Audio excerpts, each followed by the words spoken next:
جو لوگ اللہ پر ایمان لائیں، کہیں کہ ہمارا رب اللہ ہے، پھر اس پر جم جائیں، ان پر فرشتوں کا نزول ہوتا ہے، نہ کوئی غم کرو نہ خوف، خوشیاں مناؤ جنت کی جس کا تم سے وعدہ کیا گیا تھا۔ اللہ کی ربوبیت پر اطمینان جب انسان کو ہو جاتا، میرا رب اللہ ہے، ربی اللہ، انسان کے لیے نہ کوئی کھٹکا، نہ کوئی خطرہ، نہ کوئی خوف، نہ کوئی حزن۔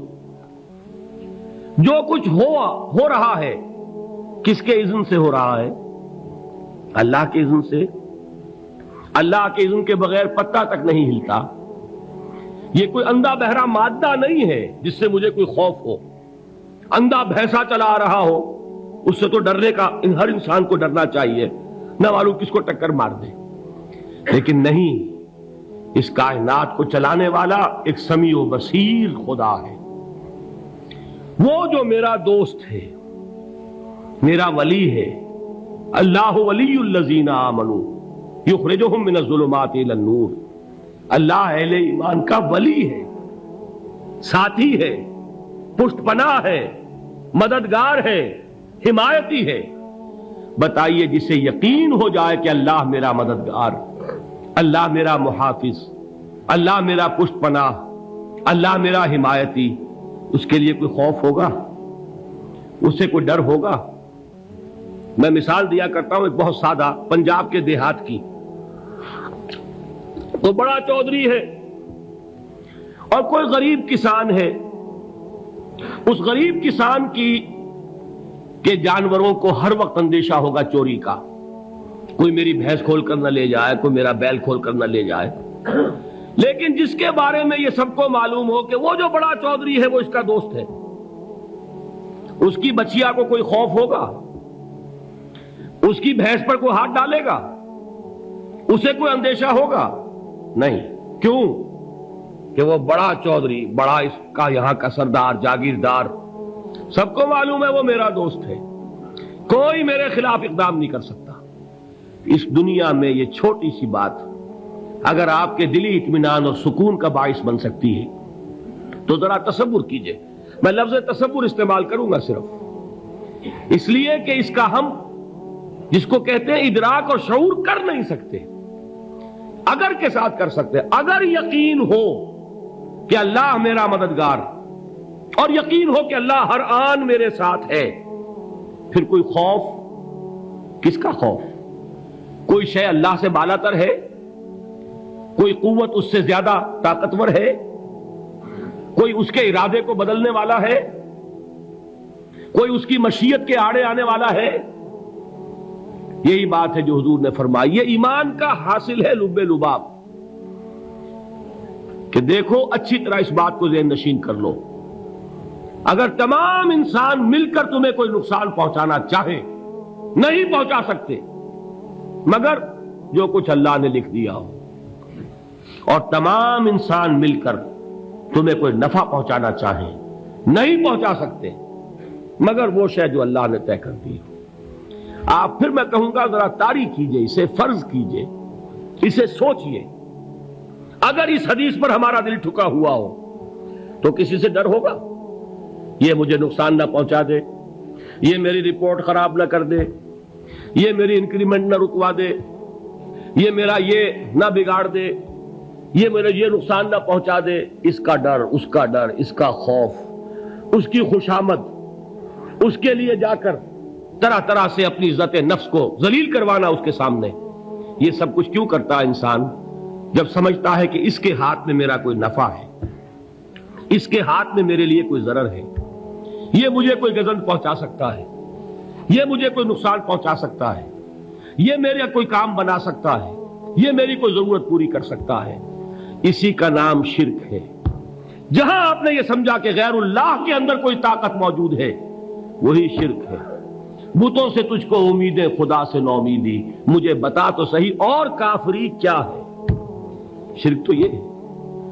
جس پر بھی تمہیں یہ خیال ہے، کلمہ ہے یہ کلمہ سوم، لا حول ولا قوت الا باللہ، ذرا اس پر دل کو کبھی اگر آپ تصور کریں، پھر فرض کریں، دل ٹھک جائے اس پر، کوئی طاقت نہیں۔ یہی بات تھی جو شیخ عبد القادر جیلانی رحمۃ اللہ علیہ نے اپنی وصیت میں اپنے بچے سے کہی. 11ویں دینے والے ہیں، لیکن حضرت شیخ عبد القادر جیلانی کی وصیت اور تعلیمات کو کتنے لوگ ہیں کہ جانتے ہو؟ یہ جن مقامات تک پہنچے ہیں وہ کس چیز کی بدولت پہنچے؟ انہوں نے جو پیغام دیا وہ کیا تھا؟ اے میرے بچے، جس طریقے سے قرآن مجید میں حضرت لقمان کی نصیحتیں جو ہے نقل کر دی گئی ہیں، میں یہ عرض کروں گا بالفرض اگر قرآن حضرت عبد القادر جیلانی کے بعد نازل ہوا ہوتا تو شیخ عبد القادر کی یہ نصیحتیں بھی قرآن میں درج ہوتی. اتنی اونچی نصیحتیں ہیں. اے میرے بچے، اس حقیقت کو ذہن نشین کر لے، لا فاعل فی الحقیقت ولا مؤثر الا اللہ. اس کائنات میں نہ کوئی فاعل حقیقی ہے نہ مؤثر حقیقی ہے سوائے اللہ کے. کسی شے میں کوئی تاثیر نہیں اگر اللہ نہ چاہے. آگ جلا نہیں سکتی اگر اللہ نہ چاہے. پانی ڈبو نہیں سکتا اگر اللہ نہ چاہے. زہر ہلاک نہیں کر سکتا اگر اللہ نہ چاہے. کوئی چیز فائدہ نہیں پہنچا سکتی اگر اللہ نہ چاہے. تو در در پہ کیوں سر جھکاتے ہو؟ در در پر کیوں جبیں سائی کرتے ہو؟ سب کے سامنے کیوں ہاتھ پھیلاتے ہو؟ ایک اللہ سے مانگو، ایک اللہ کے سامنے زمین پر اپنی جبین رکھو. لا فاعل فی الحقیقت ولا مؤثر الا اللہ. نظر آتا ہے ہمیں کہ پانی پیاس بجھا دیتا ہے. پیاس بجھانے کی صلاحیت پانی میں نہیں ہے، اللہ کے اذن سے. کھانا بھوک مٹا دیتا ہے، بھوک مٹانے کی صلاحیت کھانے میں نہیں ہے، اذن رب میں ہے. دیکھیے یہی یقین تھا. حضرت موسیٰ علیہ السلام کا واقعہ یاد کیجئے. سامنے سمندر آ گیا ہے، قوم دیکھتی ہے پیچھے کہ گرد و غبار کا طوفان ہے. معلوم ہوا کہ فرعون اپنے لشکر سمیت آ گیا ہے. لشکر جب چلتا تھا تیز رفتاری کے ساتھ تو گرد و غبار کا جو طوفان اٹھتا تھا اس کا تصور کیجیے. اور لمحہ بلمحہ وہ قریب آ رہا ہے. پوری قوم نے کیا کہا؟ اے موسیٰ انا لمدرکون، اے موسیٰ ہم کو پکڑے گئے. قرآن مجید نے تو یہاں وہ باتیں نہیں لکھی ہیں، لیکن تورات میں یہ درج ہے کہ بنی اسرائیل جھگڑنے لگے، دست و گریبان ہو گئے موسیٰ کے ساتھ. موسیٰ ہمیں یہاں مروایا لا کر، اس سے تو ہم ہی بہتر تھے. وہاں کھانے کو ملتا تھا، زندگی تو تھی، بیگار ہم کر رہے تھے، موت تو نہیں تھی.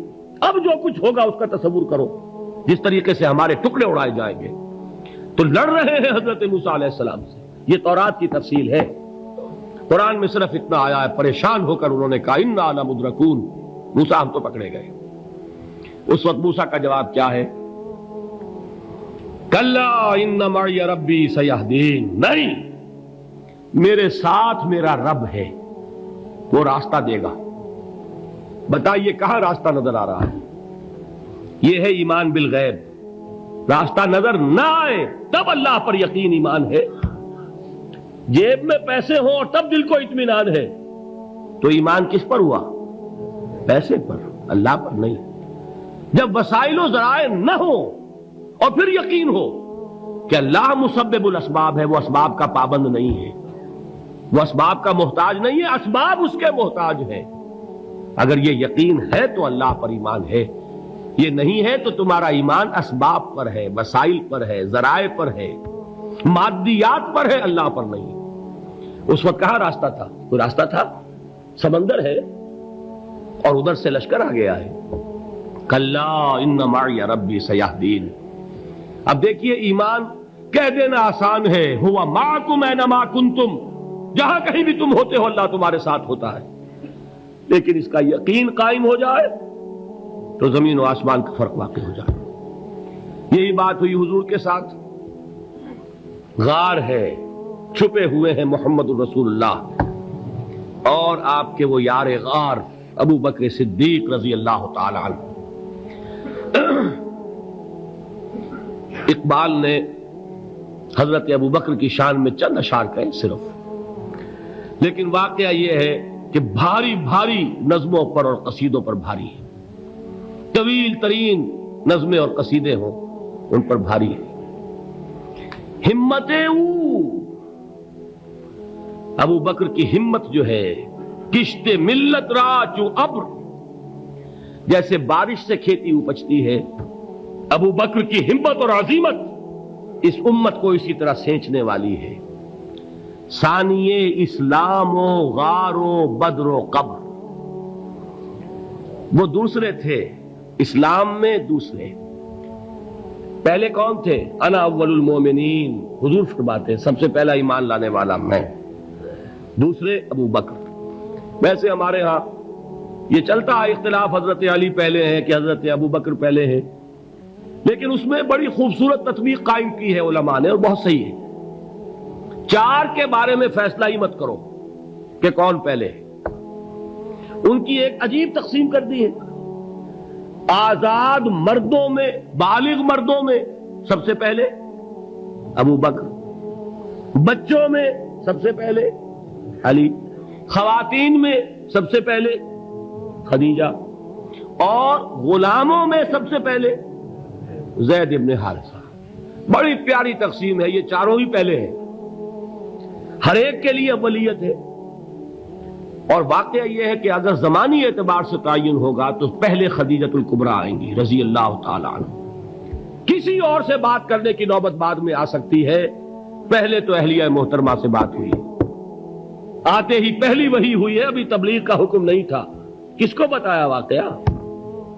ابھی اپنی نبوت کی تبلیغ کا تو حکم ہی نہیں آیا، واقعہ کس کا ہے؟ وہ خدیجہ کا ہے۔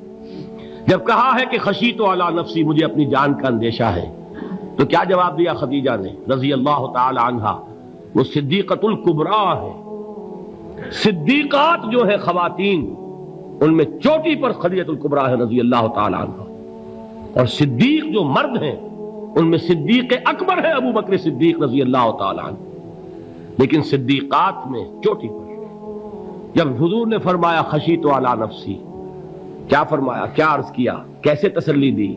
نہیں نہیں، اللہ آپ کو ضائع نہیں کرے گا، آپ غریبوں کے ہمدرد ہیں، آپ مساکین کے تکالیف رفع کرنے والے ہیں، آپ بیواؤں کی سرپرستی کرتے ہیں، آپ مسافروں کی خدمت کرتے ہیں، اللہ آپ کو ضائع نہیں کرے گا۔ یہ یقین ہے اس خاتون کے اندر۔ خیر وہ ایک علیحدہ بات ہو جائے گی۔ میرے دل پر حضرت خدیجہ رضی اللہ تعالی عنہ کی شخصیت کا بڑا گہرا نقش ہے، جو وہ کوئی اور ہی وقت اور موقع ہوا تو بیان ہوگا۔ بہرحال اقبال نے ایک مصرے میں جو چار اولیتیں جمع کر دی ہیں، ہمتیں او کشت امت را چو ابر، ثانی اسلام و غار و بدر و قبر۔ اسلام میں حضور کے بعد پہلے کون؟ ابو بکر۔ غار میں حضور کے ساتھ کون؟ ابو بکر۔ بدر کی رات اللہ کا رسول سر بسجود، وہ جھاڑ، وہ گھاس پھوس کی جو جھوپڑی بنائی گئی تھی، اور وہاں تلوار ننگی لے کر پہرا دینے والا کون؟ ابو بکر۔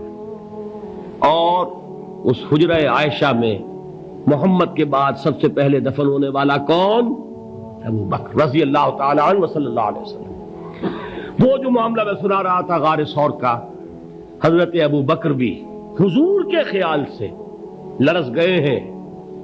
آپ کو یاد ہوگا کہ جا کر پہلے تمام جتنے سوراخ تھے انہیں بند کیا ہے، ایک سوراخ رہ گیا تھا جس کو بند کرنے کے لیے کوئی کپڑا نہیں تھا، وہاں اپنی ایڑی رکھی ہے، تب کہا ہے حضور سے تشریف لائیے، اور اپنے زانو پر حضور کو لٹایا ہے، اور وہاں کسی موذی جانور نے کاٹا ہے، حضور کی آنکھ لگ گئی تھی، اس وقت اس بل کے اندر جو بھی بچھو ہے کیا ہے واللہ عالم، اس نے کاٹا ہے، اس کی تکلیف کی وجہ سے ابو بکر کی آنکھوں سے آنسو ٹپک گئے، حضور کے چہرے مبارک پر پڑے ہیں، تو حضور جاگے ہیں، معاملہ کیا ہے؟ ایڑی نہیں ہٹائی وہاں سے، مبادا وہ جانور وہاں سے نکل کر محمد الرسول اللہ کو کوئی گزن پہنچا دے، ابو بکر کی ایڑی ہے، جس طرح چاہے کھا لے، ختم کر دے، جان نکل جائے تب کوئی آنچ آئے، محمد پر تو آئے، لیکن جیتے جی نہیں۔ وہ ہے ابو بکر۔ حضور کے خیال سے اس وقت حضور نے پھر اپنا لعاب دہن لگایا ہے، اور اس سے پھر آپ کی تکلیف ختم ہوئی۔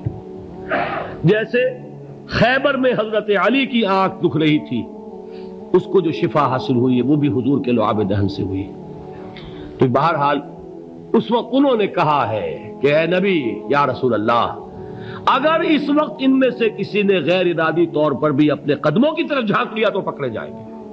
کیا جواب تھا اللہ کے رسول کا؟ لا تحزن ان اللہ معنا، اللہ ہمارے ساتھ ہے، کیوں گھبراتے ہو ابو بکر؟ یہ ہے ایمان باللہ، میرا مالک اللہ، میرا رازق اللہ، میرا محافظ اللہ، میرا مددگار اللہ، میرا پشت پناہ اللہ، میرا دوست اللہ۔ یہ دوستی ہے اللہ کی جو لب لباب ہے، حاصل ہے ایمان کا، اسی کا نام ولایت ہے۔ اولیاء اللہ کے سروں پر سینگ نہیں ہوتے، جس کے دل میں ایمان راسخ ہو چکا ہو وہی اللہ کا ولی ہے، جسے اللہ پر یقین ہو چکا ہے وہی اللہ کا ولی ہے، جسے یقین ہے اللہ میرے ساتھ ہے، میرا مددگار، میرا پشت پناہ، میرا ساتھی، میرا دوست، میرا محبوب، میرا محب۔ اللہ اہل ایمان سے محبت کرتا ہے۔ واللہ یحب الصادقین، ان اللہ یحب الذین یقاتلون فی سبیلہ صفا کانہم بنیان مرصوص۔ اللہ محبت کرنے والا، اہل ایمان محبوب، اور اہل ایمان محبت کرنے والے اللہ محبوب۔ والذین آمنوا اشد حبا للہ۔ آپ تصور کیجئے جسے یہ رشتہ ایمان یا رشتہ ولایت حاصل ہو جائے، الا ان اولیاء اللہ لا خوف علیہم ولا هم یحزنون، آگاہ ہو جاؤ اللہ کے دوستوں کے لیے نہ کوئی خوف ہے نہ کوئی حزن ہے۔